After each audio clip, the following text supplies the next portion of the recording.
You want to know what you are.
You used to live in the walled city of the Consortium. You were cut away from your bodies. You can't remember because the Consortium wiped your mind. One felony conviction saves the lives of 10 citizens. Only your brain is of no use to the Consortium, as your brain is tainted. We don't know why they keep us alive. To what end? But it has been this way for generations. I had to unlock you. Otherwise you would have wandered aimlessly till your batteries failed and your brains suffocated. I chose life for you. I will always choose life. But for those of you ensnared in the illusions of the past, the mirror can tell you who you once were. The mirror? What's that? What is the mirror? The mirror reads the traces of your mind.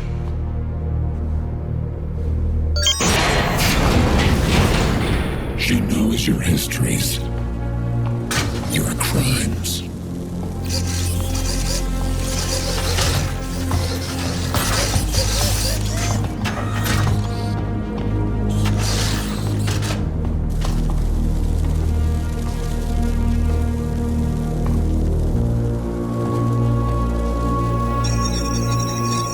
Consortium Criminal Code, Article 1-1A, Felony, Treason, Article 1-1B, Felony, Terrorism, Crimes against the Consortium, a terrorist attack at the Tacoma Walled City, a political dissident.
It's okay. It's all right. Look up. Look up, my child. You were right in coming here. What is your name? Marion. My name is Marion. Mary. Word that you were seeking asylum reached me some time ago. I have a network of helpers, a brotherhood, who have renounced the ways of men. Many people who seek better lives flee here. I trust they helped your journey. It is true. They wear no masks. The devout, they are saved. Yes. Tell me, what happened to you, my sweet, sweet Marion? There was a ventilation problem in our tenement, and several of us became sick. My brother, my only brother, Jacob, was arrested for stealing medication for us. The consortium expelled him. My sickness became worse. The consortium would only try to cure your sickness with more poison. The technology of their grandfathers destroyed the earth, and yet they still worship at its altar. We have a pure form of life here.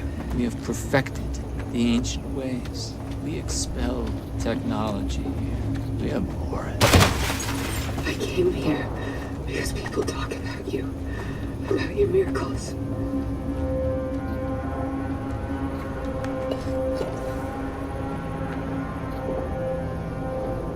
Cast away their technology. Renounce the ways of the consortium. Swear to me that you will break their machines when the time comes, that you will riot for the cause of purity.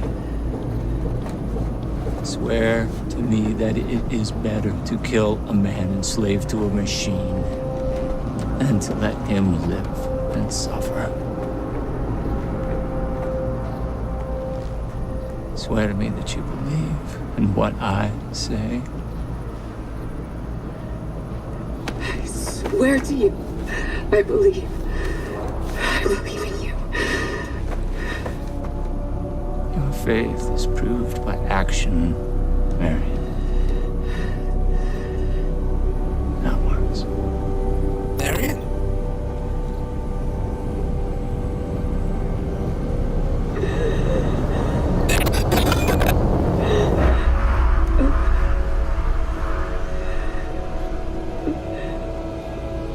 This is your brother, Mary. Look at what they have done to him. They fashioned your Jacob into the very image of the devil. They've harvested his body.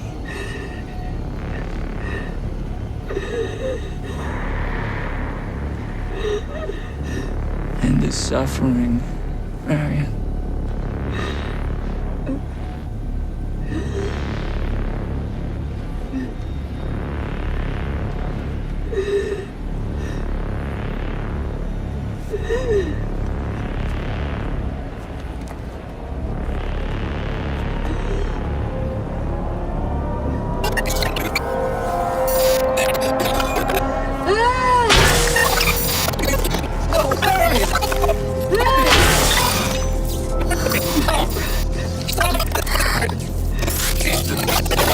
My brother.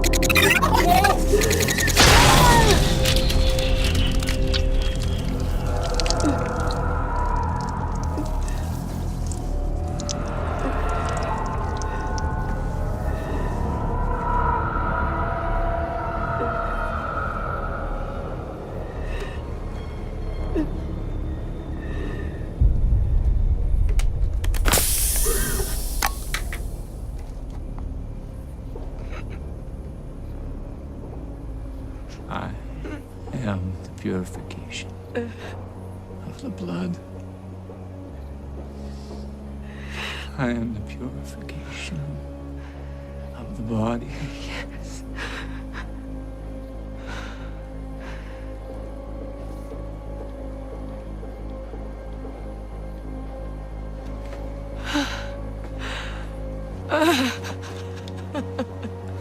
Go. Go now, Marion. Discover peace here. You are safe here.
Adam is the story of a robot character who has a human brain, who has been imprisoned in a robotic shell and expelled from the society that harvested the rest of his body and put his brain into this metallic chassis and kicked him out. And he was expelled along with a whole other host of prisoners that have been harvested the same way. I was interested in directing several pieces that build on the story and the setup scene in the first Adam piece. So that was very appealing to me, and it also brought with it not just the creative world exploring part of developing Adam, it also brought a whole bunch of unique technological elements that we would be incorporating into the way that we made it. And the reason that I was excited to work with Unity is primarily because I have just been obsessed with real-time graphics since I was 16. I love the idea of environments that you can explore at 60 frames per second, real-time simulation, real-time lighting. Unity is what real-time future virtual cinema is. The first Adam that came out kind of knocked people's socks off. I think people were pretty shocked by it. It kind of came out of nowhere. Visually, it looked fantastic, super intriguing, massive cliffhanger. People were like, well, what is this story?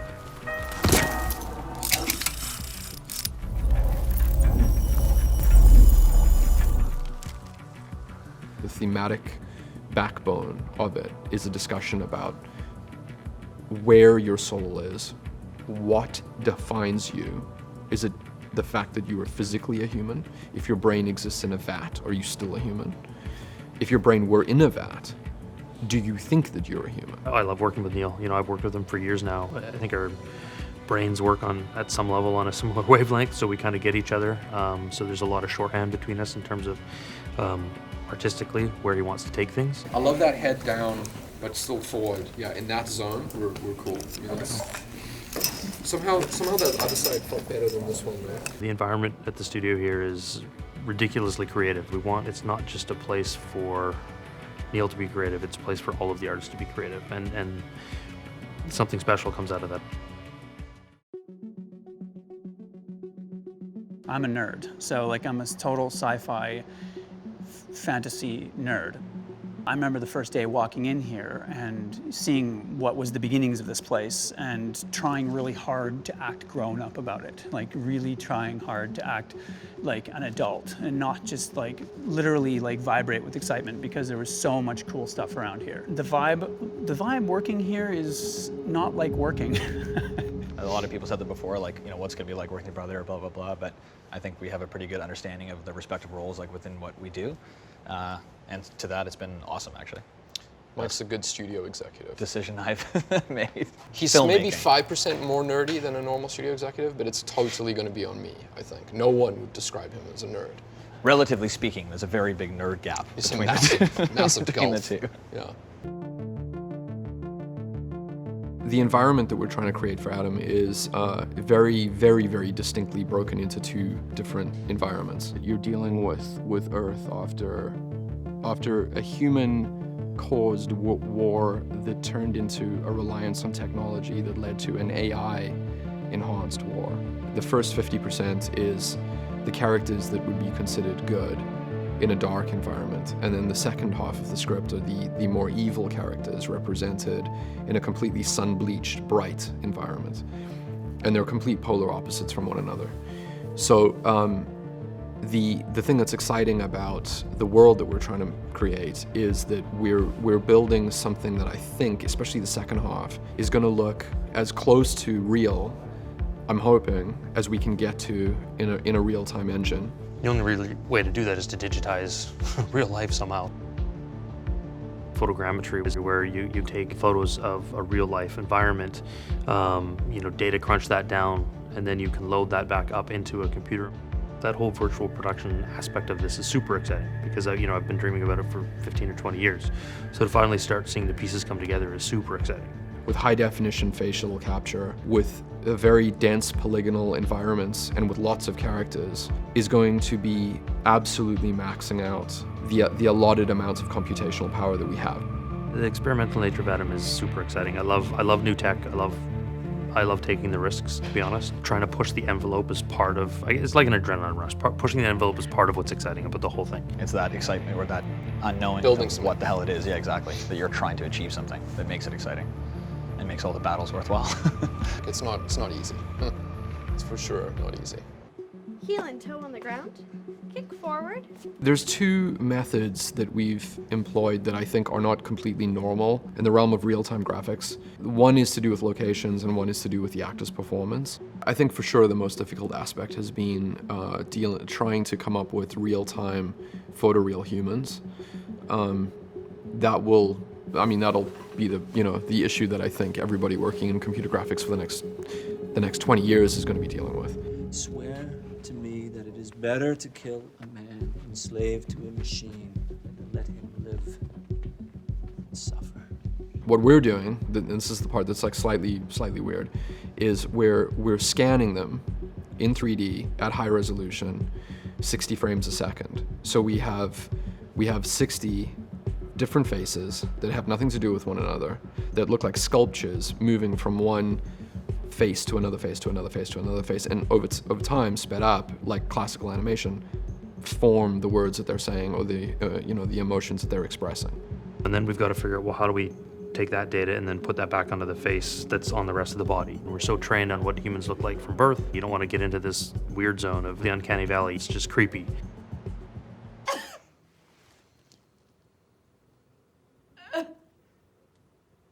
We happen to be capturing an emotional performance in 3D, and I know her performance is really good, and I'm curious to see how that ends up looking on a real-time character that people would normally associate with a game. You know, that's an interesting mixture. So those are the elements I'm really curious to see how they play out. These are the most bizarre days I've ever had at work, which is like the best, because it's so, you know, it's so unusual to not have the constraints of all these other things. Like, to me, this is just, it is imaginative, it's creative, and it has really no bounds. So with the photogrammetry, we've used it in particular the prophet's domain. In the story, I mean, we're in the future, and you know, the world has been sort of turned into a wasteland, and this is sort of this oasis. We went down to this location in the desert, and we spent 3 days there taking 20 to 30,000 photos, both on land, and also we had a drone team that was flying around doing aerial stills as well. So this Inspire 2 is just shooting. It's shooting our photogrammetry grid right now, but interestingly, this is just a sequence of waypoints on a grid. We end up with a bunch of pretty precise photos that we can turn into 3D files later. So it's assembling all that data and all that information and creating essentially the exact representation of what we saw on the day. But when we're in the motion capture studio and using a virtual camera, for me it was really trippy to like be standing with the camera and looking and seeing something on a screen which was almost identically representative of what I actually stood on the ground on the day and looked at, like in that light.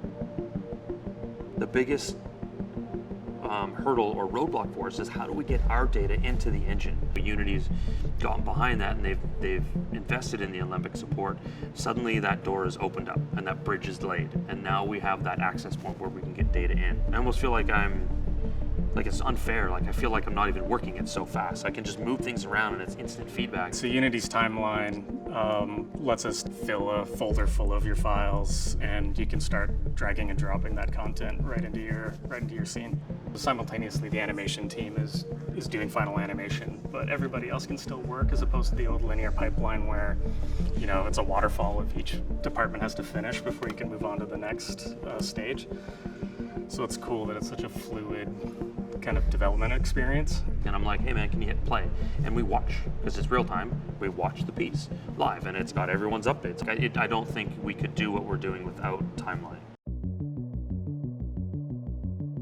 Already, like in the last decade, the line between game and film and television are all sort of slowly merging. There could be as much narrative in a game as there is in a film. It feels as though it's a democratization of this technology. You could also do it as someone in your garage, you know, using some kind of low-cost motion capture system and start creating your own worlds. This project is a little bit different from the other projects that I've done, because I kind of know what to expect, and we can guide them like traditional films. This is interesting because it's the first time I've ever done it, and you're kind of watching it become more real, like these layers of paint, in a process that is just new and interesting to me. And I'm excited to see where it ends up. Like, I'm genuinely curious.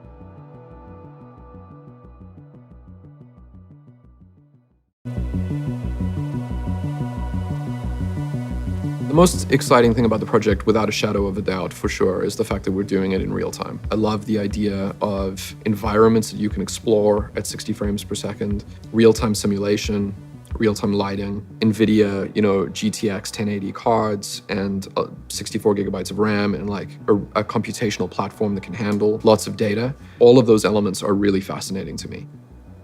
You could also do it as someone in your garage, you know, using some kind of low-cost motion capture system and start creating your own worlds in ways that, like, you know, when I was getting into it, like, I couldn't have done. So you have near photoreal graphics happening in real time for essentially, like, relatively cheap. Unity is what real-time future virtual cinema is. It's really night and day seeing what can be done nowadays. Back in my days, we had 500 polygons. Especially now with the Alembic support, now we can do geocaching, which means that all the tricks that we're using for VFX, we can now bring into Unity, which Before, we would have to find some kind of hacky way to try to force things into game engines, because game engines were like, "Hey, what do you think you're doing? Yeah. Like, we're doing games, not films." 2,000 tries? You crazy? Yeah. But now game engines are now saying, "Well, we're doing games. Oh, you want to do a movie? You can do a movie too." I really hope that it pushes the boundaries of what people realize they can do in things like Unity. Once you get the assets built and you get them in the engine and you have those shots set up, the freedom that you have to then start to experiment and literally see your feedback immediately changes everything. Neill and I can look at the piece and we can like, well, let's just tweak this. What if we just move the camera up here a little bit or down there a little bit? You know, if you were on set shooting a real thing and we're looking through the camera and we're like, okay, we kind of found it, and like, you know, the DOP might quickly go grab a light and just like move it over, or grab a flashlight from someone and put it, you know, down on the floor and just to get a little ping. This one is interactive just like it is on a set. And so in some ways, it actually mimics real life even more. Like, it's unfair. Like, I feel like I'm not even working it so fast. I can just move things around and it's instant feedback. It opens their world up to play.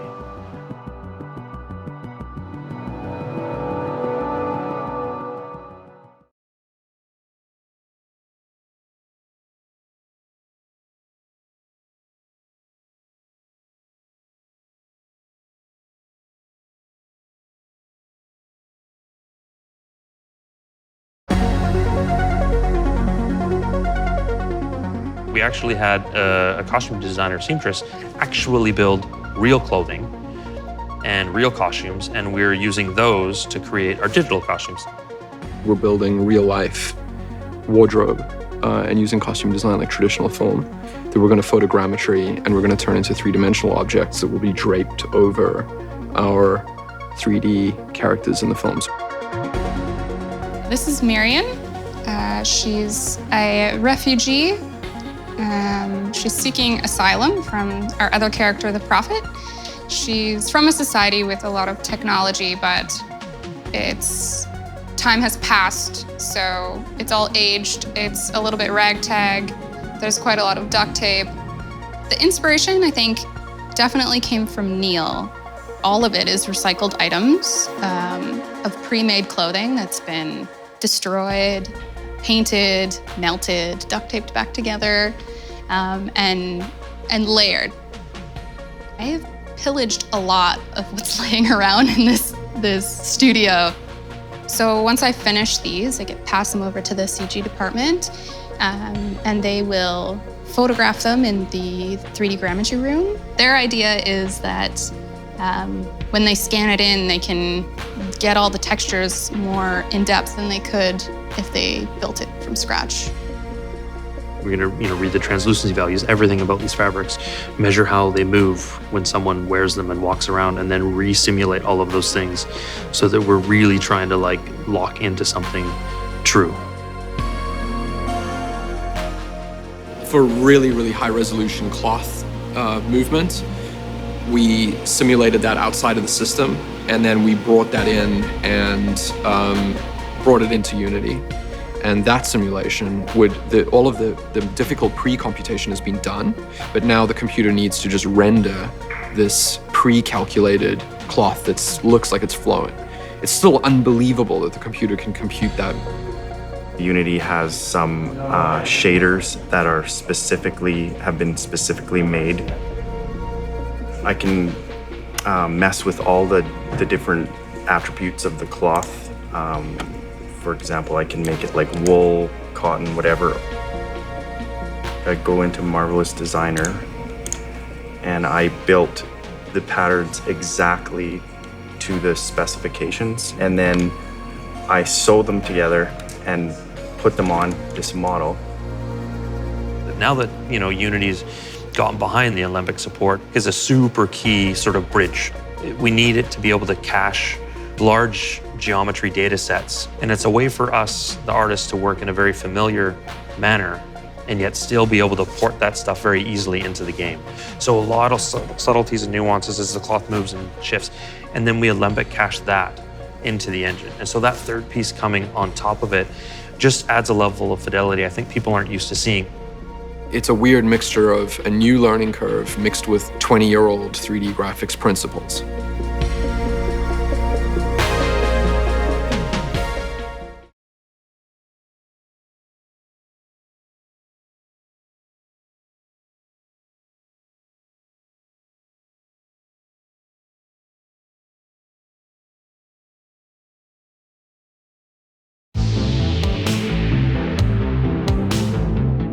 This is day one of photogrammetry in California. We're gonna do something which is I've always wanted to do, which is really cool, which is the idea of building a three-dimensional virtual environment in CG that is gonna run on Unity as the engine. One of the things that Neill really wanted to do for this was like, let's go find a real location in the real world and see if there's a way to use that in the game engine. So the only real way to do that is to digitize real life somehow. Photogrammetry is mostly just taking a ton of pictures of static objects and then putting them into a capture program like a reality capture, that's the one we use here, and solving those so they end up becoming 3D geometry. And then we can take that, put it in the game, and use that for the environments. And the cool thing is you can do this at home, like with your phone camera. There's lots of tutorials out there how to do it with a phone camera. And I've gone and done that, and it's just actually like, oh wow, that's pretty neat. For the Prophet's Lair, you're dealing with Earth after a human-caused war that turned into a reliance on technology. The planet is kind of in a state of ruin after the wars. It's arid. There's not a lot of moisture, you know. So immediately you start knowing roughly where to look. And for us, we had location scouts in southwestern America, so it was like Arizona and New Mexico. The one that we picked ended up being sort of 3 hours from LA, and this is called Eagle Mountain, where this mine is, and it's a deactivated iron mine, which I love. That's part of the realism that you get from it. Like, would an artist think to put all of these cement cylinders here? Like, maybe not. There's weird examples of like burnt out, half-dead palm trees that are just lying around. You'd probably put a proper palm tree there. You wouldn't put one that's like, you know, charred, and I don't even know what they did to it. I think the US military shot here and burnt one of the palm trees. But you just get that weird randomness built into, you know, you get it for free. We shot roughly about 15,000 photos. We had 2 cameras, myself and Chris, taking 7,500 photos of every kind of nook and cranny strategically around these environments. And then we had you know, hired drone people to come down there as well. So we just have so many photos, and they're all, you know, raw photos essentially, that it combines all that information in a way that it boggles my mind how the software actually does it. We ended up in the middle of a heat wave in the States 2 weeks ago, and it was like cooking hot, and I was out there taking photographs doing, you know, 1,000 squats in 2 hours, and I could hardly move the next day. You're walking around on the ground taking shots every couple of feet. You want to like 50% overlap, ideally, between each photograph. So you're just basically sidestepping, shoot, sidestep, shoot, sidestep, shoot. It's amazing when you go out and take a bunch of photos, and then all of a sudden this stuff just pops up real quick. When you're in reality capture, it's like, oh wow, I couldn't model that fast. You can see where all the camera nodes, where all these little things are all the positions of all the cameras, as everyone walked around it. So it gives you an idea of how many cameras you need for something that size. Like, it's not something that we could have done a few years ago. It just wasn't feasible yet. Now that, you know, Unity's invested in the Olympic support, suddenly that door is opened up and that bridge is laid. And now we have that access point where we can get data in. So it's assembling all that data and all that information and creating essentially the exact representation of what we saw on the day. But when we're in the motion capture studio and using a virtual camera, for me, it was really trippy to like be standing with the camera and looking and seeing something on a screen, which was almost identically representative of what I actually stood on the ground on the day and looked at, like in that light. Call me old-fashioned, but it's amazing to me to be able to pick up a virtual camera as a production designer on my prep day and be walking around with, there's no lens, there's no camera, but there's the set. There's a digital set that I'm now basically walking around, set dressing a digital set. It's mind-blowing to me. I'm excited to see where it ends up. Like, I'm genuinely curious, especially with the way that we're using photogrammetry backgrounds that I think look super real, bringing in cached simulation robes and cloth. And when all of those elements are together and you start adding like lens flares and slight little dust motes or, you know, lens effects, that could be a pretty cool combination.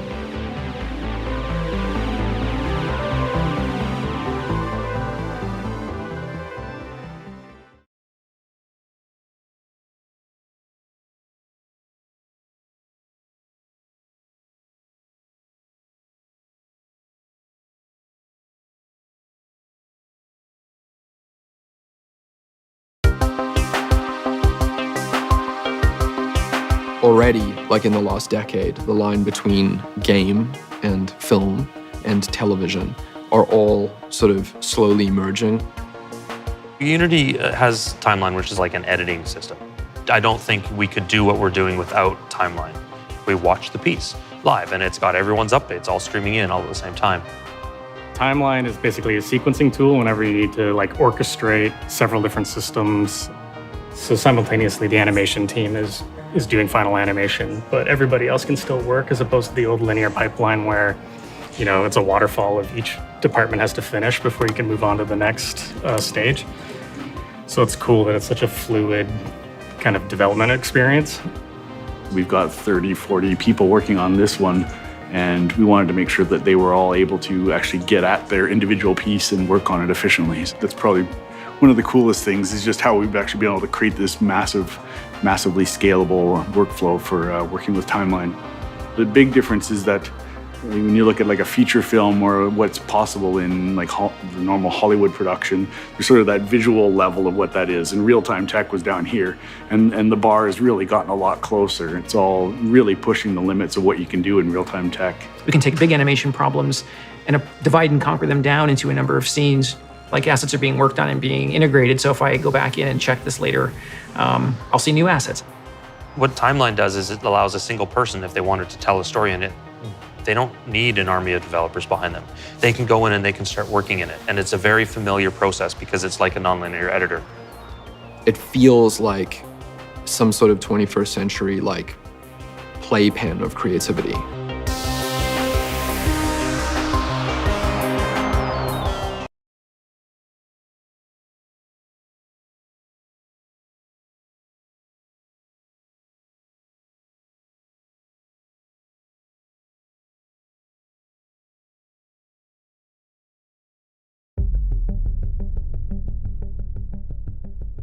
For me, the excitement of trying to make replicate a CG human is that, replicating a CG human. I don't think there's been anything done quite to this level in engine. It's all kind of ghetto and bottom of the barrel, just so we can make stuff cost effective. So Mike, probably with Bernie, but mostly Mike, just built this rig so that we can do with humans or with props exactly what the photogrammetry approach to Adam was with a full building. Like if I take a snap of Mike right now, and all of these cameras fire, and I have him in 360 degrees, and then computer software will extrapolate a 3D object. And we've got 32 different angles of them captured simultaneously in a millisecond. Every camera will triangulate and find all the different points. That point cloud is then turned into geometry. So now we have a model, but the model doesn't move. So that's the second phase of the performance capture. And then we've got the facial capture that is totally separate from the body. Instead of taking one human face and then creating morph targets and putting bones in it and then driving the bones to deform the face based on facial capture, we have a single face of geometry per frame. So at 30 FPS or 40 FPS, we're bringing in that many new pieces of geometry. It's like Mickey Mouse in classic animation when you just scrub through the paper and you watch it change. You're just seeing fresh geometry per frame. Nothing is deforming. It is the true geometric capture, and that is going to make it look more real. Well, the main challenge on this project is combining traditional motion capture for the body with face animation capture and putting it together to be played in the engine. There are kind of two different performances that need to be blended together, and that brings a lot of challenges. It's so subtle that it's hard to explain. It's like the tiniest little twitches that you don't see, but you perceive it. Some little vibrations that are missing. To get the best performance capture, you have to separate body performance and facial performance, but there's this disconnect between their body and their face. You know, when you move your eyes, your eyelids move with them. They're just looking ahead, performing their stuff. But we want their eyes to move like it does with the body. You get some really weird eye stuff going on with the performance capture. We're like, shoot, how the heck are we gonna solve this? And when you watched it, it made you very uncomfortable because the eye performance was just so jarring. And I'm like, well, it's, you know, easy. We animate their eyelids on top. And the guys were like, oh, that's like a huge, how the heck are we gonna do this technically? Eric, our sort of rigger, is like, shoot, I don't know how this is gonna be really hard to solve. So high point, conversely, was when he did solve it. He was able to blend and layer together sort of a dynamic rig that he built for the eyelids that would ride on top of the facial performance. And so we got this sort of seamless blend between hand-animated eye darts that match the reference footage of the body capture, and that would dynamically drive the eyelids blended back into the captured facial performance.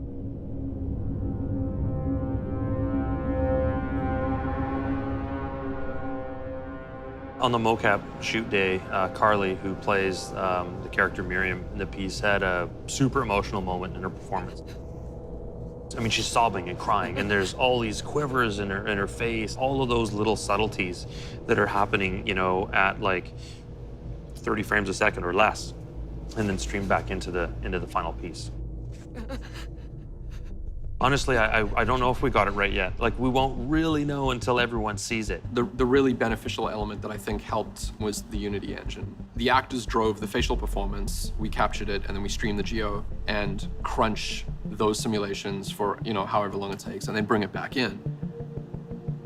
The more thinking and tricks that you can do to get as close to capturing pure reality as possible, and then watching it recreate itself in real time, the better it's going to look.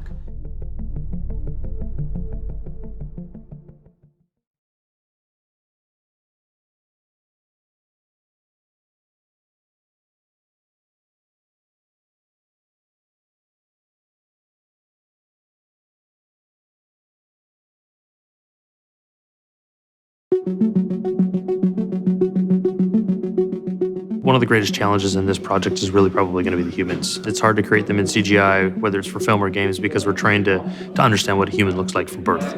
There's so much information to make a human come to life. You could just like spend your entire career just on figuring out how the skin works. Everybody talks about skin shading, but it took me a couple of years to really understand, try and learn the skin attributes to even just kind of get skin deep. All those things that weren't actually feasible before, now it's like it comes in this little Unity shader ball. It was really exciting when we first actually got the animated cache of the face, and the first thing to do was obviously to throw it into Unity and see how that works in real time. And with the skin shading package and everything, it worked out surprisingly well. The coolest thing is seeing how far real-time has come, you know, compared to when I started being interested in it. The best example of that I have seen with Unity is translucency in skin and computers calculating HDR lighting in real time, you know, both of which are kind of pretty amazing. You can apply translucency and subsurface scattering to anything where light is diffused through an object. That's a massive, massive step up. It's really unlocking the flexibility for creators and artists to get their specific look and feel of what they're trying to do. The flexibility in the modern graphics engines and shaders and whatnot, it really gives you a lot of power, and you can sculpt the vision and the visuals and whatever art style you want. The sky's the limit now.